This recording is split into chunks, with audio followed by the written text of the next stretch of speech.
मेरा दिमाग खराब नहीं होता। अगर ऐसा होता तो बिल गेट्स साहब वर्ल्ड के रिचेस्ट व्यक्ति बन के अपनी मोर देन 99% दौलत को चैरिटी में नहीं देते।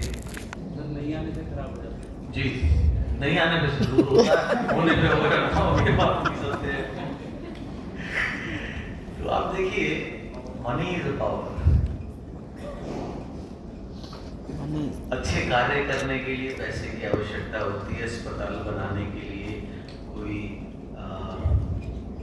चैरिटी करने के लिए, कुछ भी अच्छा काम करने के लिए, और बम बनाने के लिए भी पैसे लगते हैं, मारने के लिए भी पैसे लगते हैं।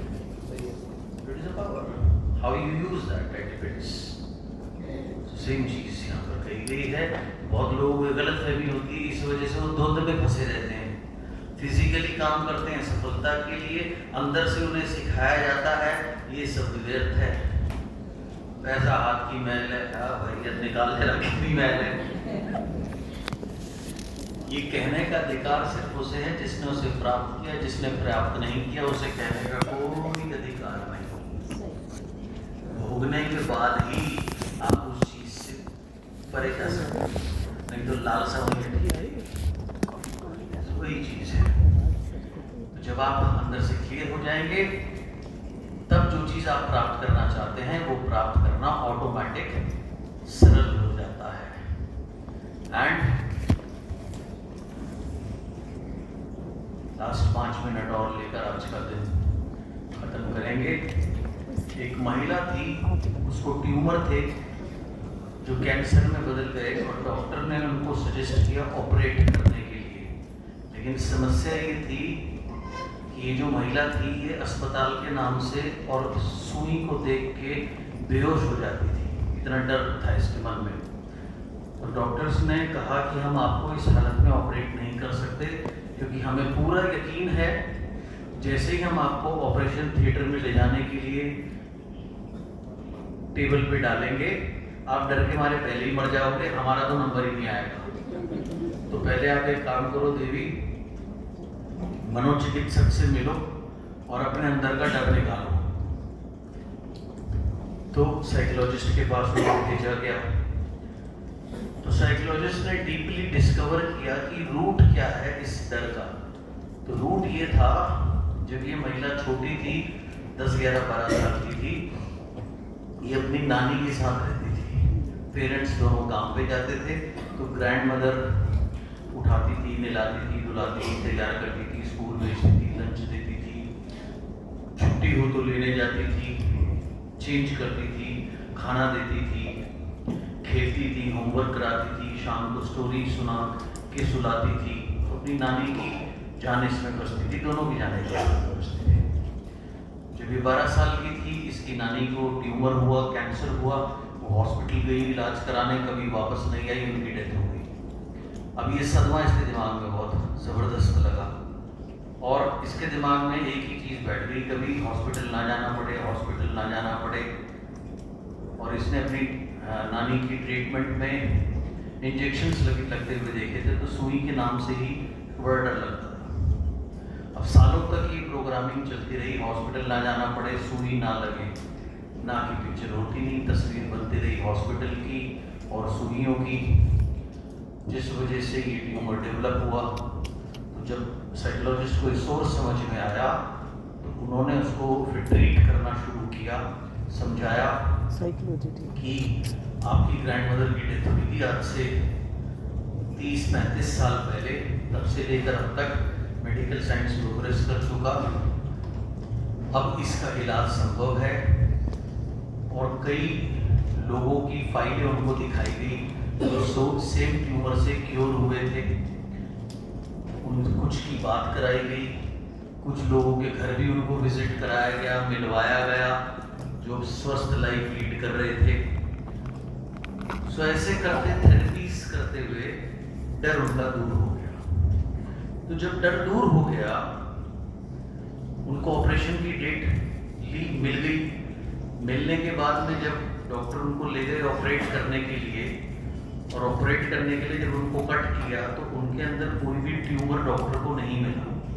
वो बड़े सरप्राइज हुए, उन्हें समझ नहीं आया वो इलाज किस चीज़ का करें। तो उन्होंने थेरेपिस्ट को फ़ोन किया। किया, बताया ऐसे ऐसे बात है, तो थेरेपिस्ट ने समझाया कि इनके अंदर फोबिया था, उस फोबिया की वजह से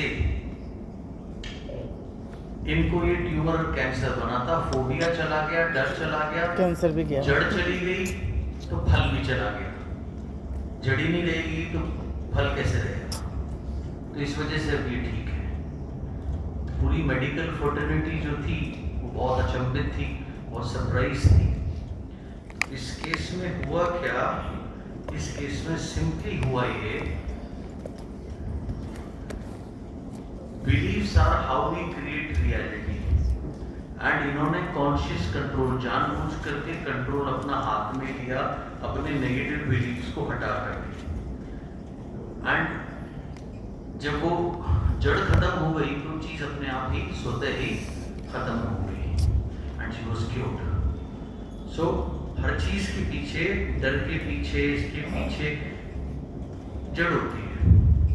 और वो जो जड़ होती है अक्सर क्या होता है, जैसे मैंने आपको कहा, आप किसी के साथ रह रहे हो, पेरेंट्स हो सकते हैं, ब्रदर या सिस्टर हो सकते हैं, पार्टनर हो सकते हैं, वो 20 साल से आपके साथ रह रहे हैं, उन्होंने आपको इतनी अच्छी बातें बोली होंगी, इतने अच्छे काम आपके लिए किए होंगे, लेकिन जनरली हम उनको याद नहीं करते। हम किसको याद करते हैं? एक कटु भरे शब्द को, एक कटु भरे वाक्य को, एक खराब इंसिडेंट को, उसको हम एनर्जी देते रहते हैं। एंड उसी को, जिसको एनर्जी देते हैं, वो चीज़ और भी ज़्यादा हमारे लाइफ में मल्टीप्लाई होती है। It multiplies because we are giving it energy again and again. Fact ये है कि कोई भी परफेक्ट नहीं होता। अगर आप परफेक्ट हो तो आप गॉड हो जाए, आप इंसान रहे ही ना। उन सब के अंदर कमी होती है, किसी में थोड़ी कम, किसी में थोड़ी सी ज़्यादा, राइट? अब आप अगर उस कटुता भरे शब्द को या अनुभव को अगर आप बार बार याद करोगे तो कटुता और बढ़ेगी। और अगर आप उस व्यक्ति की अच्छाई को अगर आप बार बार फोकस करोगे तो आप कंफर्टेबल रह पाओगे। और सबका एक लिमिटेड साथ होता है। अभी पहले चैप्टर में आपको मैंने बताया था, try to remember the picture you think and feel you see is reflected into the universal mind, and by the power of reciprocal action it must return to you in either spiritual or physical form। कि जिस भी तस्वीर को आप देखते हो, बार बार सोचते हो, महसूस करते हो, वो यूनिवर्सल माइंड में रिफ्लेक्ट होती है और वहाँ से आपको वापस मिलती है स्पिरिचुअल फॉर्म या फिजिकल फॉर्म में। इसके ऊपर एक क्लासिक माइथोलॉजिकल स्टोरी है। शिशुपाल जो थे श्री कृष्ण के रिलेशन में आते थे, लेकिन उनसे नफरत बहुत करते थे और हर समय उनके जीवन का एक ही उद्देश्य था, श्री कृष्ण को नीचे दिखाना। बहुत चिढ़ते थे उनसे। शिशुपाल की जो मदर थी वो स्पिरिचुअल लेडी थी। उनको सपना आया एक दिन कि, और जब वो पैदा हुए थे तो उनके 2 की जगह 4 हाथ थे और 2 आंख की जगह 3 आंख थी। और उनके पिता सोचने लगे कि इस बच्चे को तिरस्कार कर दिया जाए। तब आकाशवाणी होती है कि इस बच्चे को आप तिरस्कार मत करना, जल्द ही ये बच्चा नॉर्मल होगा और जिसकी गोदी में जाकर के नॉर्मल होगा वो दिव्य होगा, गॉड होगा, जिस वजह से बच्चा नॉर्मल हो जाएगा। एंड लेकिन इसकी मृत्यु भी उन्हीं के हाथ से होगी। तो श्री कृष्ण जी की गोद में जब शिशुपाल आए, जब वो बालक थे, ठीक हो गए तो उसकी माँ बहुत खुश हुई। फिर बाद में भाग 2 भी याद आया कि इसकी मृत्यु इनके उससे होगी। माँ का दिल तो माँ का होता है। तो वो श्री कृष्ण जी के पास गई और बोली, मैं आपसे कुछ मांगना चाहती हूँ। बोलो मांगो। बोलो आप इसको मारना मत। Being God, he knew what the destiny was, karma was. He said कि वो तो मैं नहीं आपको दे सकता, लेकिन आप आए हैं तो मैं आपका आदर जरूर करूँगा। मैं कुछ गलतियाँ इसकी माफ़ कर दूँगा जो माफ़ करने लायक नहीं है। तो कहानी शुरू होते होते 100 पर जाकर रुक गई कि आप 100 गलतियाँ इसकी माफ़ कर देना। 100 पर सेटलमेंट हो गई। उसकी माँ ने सोचा जब तक 100 गलती करेगा तब तक जीवन मोर और लेस पूर्ण हो जाएगा, कोई दिक्कत नहीं है, बढ़िया है। एक दिन दरबार चल रहा था, उसने सबको उल्टा सीधा बोलना शुरू किया, गुरुद्रोह को, बाकी गुरुओं को, आचार्यों को, बड़ों को, ये गुरु श्री कृष्ण जी को। तो श्री कृष्ण जी ने कहा कि बस अब तुम्हारी गिनती शुरू हो गई, अब रुक जाओ। लेकिन वो नहीं माना, वो और उत्तेजित हुआ, उसके ऊपर तो काल बैठा हुआ था, वो चालू रहा। जैसे ही 100 की गिनती पूरी हुई, चक्कर निकाल लिया, चक्र आया, गया गर्दन साफ, उसकी अंदर की आत्मा निकली, गंदी सड़ी हुई काली तारगोल जैसी, और जाकर श्री कृष्ण में समा गई। अब सबने ये देखा, बड़े हैरान, हे प्रभु ये क्या लीला है आपकी। लोग वर्षों वर्षों तप करते हैं, जप करते हैं, तब जाकर भी आप में मिलना नहीं हो पाता, और ये आदमी इस दिन को जब से जन्म लिया, सिवाय आपकी बुराई की इसने किया कुछ नहीं, ये आप में कैसे मिल गया, ये तो नाइंसाफी है। प्रभु मुस्कुराए, बोले अच्छा एक बात बताओ, ये सोते जागते उठते बैठते किसको याद करता था? आपको। बोला पर गाली देता था। बोला मैं ये नहीं कह रहा गाली देता था, क्या करता था, याद किसको करता था, किसके जहन में कौन रहता था, इसके जहन में? बोला आप रहते थे। बोला जब मैं रहता था तो मेरे में ही तो मिलेगा।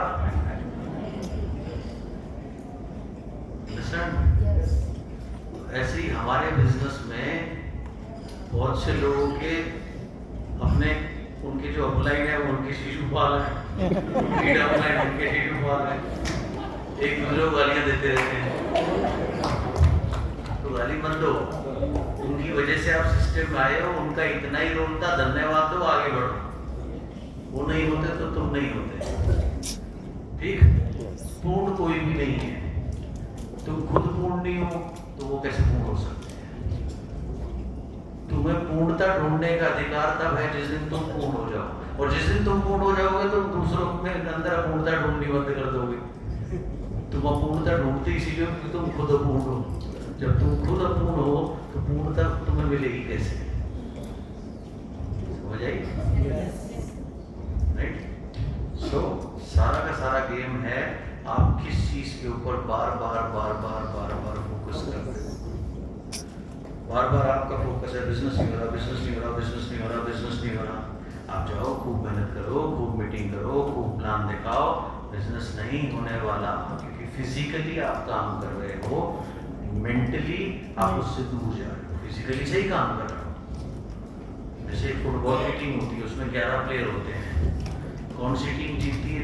जिसमें 11 प्लेयर में आपसी तालमेल और सामंजस्य ठीक होता है, हार्मनी।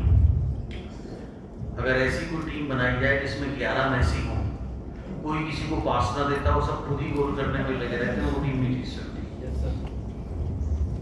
ऐसे ही हमारे 3 एस्पेक्ट हैं, फिजिकल, मेंटल, स्पिरिचुअल, तीनों बेहद जरूरी हैं। अगर आप फिजिकली काम नहीं करोगे जो करने चाहिए बिजनेस को ग्रो करने के लिए, आप तरक्की नहीं कर पाओगे। फिजिकली सही काम कर रहे हो लेकिन मेंटली आप उम्मीद करते हो या नेगेटिव थॉट्स आपको गवर्न करती हैं, तो भी नहीं होगा। फिजिकली मेंटली ठीक है, स्पिरिचुअली कहीं आप गिल्ट फील करते हो पैसे की वजह से, क्योंकि बहुत से लोगों ने सिखाया है, बाबाओं ने सिखाया है, पैसे का क्या करेगा। लोग जा जाके बाबा को पैसे दे देते हैं, बाबा घूम रहा है मर्सिडीज में, तुम्हें बस भी नसीब नहीं होगी। सारे बाबा को जाके देख लो, इनकी लाइफस्टाइल जाके देख लो, सारी चीजें भोग विलास की। और दूसरे लोग कहते हैं बच्चा भोग विलास मत कर, तो खुद क्या कर रहा है आपको?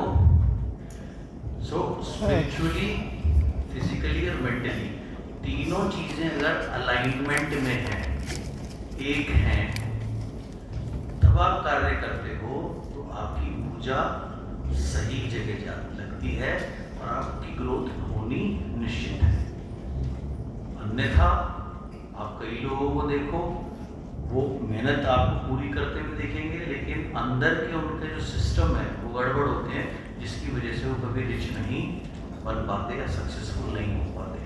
सो तीनों क्षेत्र के ऊपर हमें काम करना होता है। हमें फिजिकली भी काम करना है, घर में बैठ के कभी कोई सक्सेसफुल नहीं हुआ। मेंटली भी सही सोच रखनी है और स्पिरिचुअली भी हमें क्लियर होना चाहिए कि अगर आप संपन्न बनेंगे, एक व्यक्ति के संपन्न बनने से कोई भी देश, खाली आर्मी में जाकर देश की सेवा नहीं होती, आर्मी को तनख्वाह चाहिए होती है भाई। वो तनख्वाह टैक्स पेयर देता है। टैक्स कौन पे करेगा? जब कमाएगा ही तो टैक्स देगा। तो खुद ही नहीं कमाता तो क्या टैक्स देगा? तो खुद ही टैक्स है दुनिया पे, वो बाकी लोग उठा रहे हैं। तो बहुत जरूरी है रिच बनना, और आपका अधिकार है रिच बनना, तो आपको बनना भी चाहिए। तभी आप अपने लिए, अपने परिवार के लिए, अपने समाज के लिए, अपने गांव के लिए, अपनी कम्युनिटी के लिए, अपनी कंट्री के लिए कुछ कर पाओगे। जैसे हिंदी में कहावत है, नंगा नायेगा क्या, छोड़ेगा क्या। आपके पास खुद कोई चीज नहीं है तो आप किसी को दोगे कैसे? आपके पास होनी तो चाहिए ना देने के लिए। इसलिए तीनों चीजों का जो बैलेंस है वो जब सही जगह जाकर आप करते हैं, सही जगह फोकस करते हैं, तब आपकी ग्रोथ होती है। यहाँ पर हम आज के दिन को समापन देंगे। कल सुबह 7:30 बजे का समय है आपके ब्रेकफास्ट का। कृपया आइएगा ब्रेकफास्ट के लिए तैयार होकर के, और 8:15 बजे तक पौना घंटा बहुत होता है नाश्ता करने के लिए। खा करके यहाँ बैठ जाइएगा ताकि मैक्स 8:30 तक हम अपना सेशन शुरू कर सकें। बाकी कुछ प्रीतम जी इसके अलावा कोई अनाउंसमेंट है? जी, सो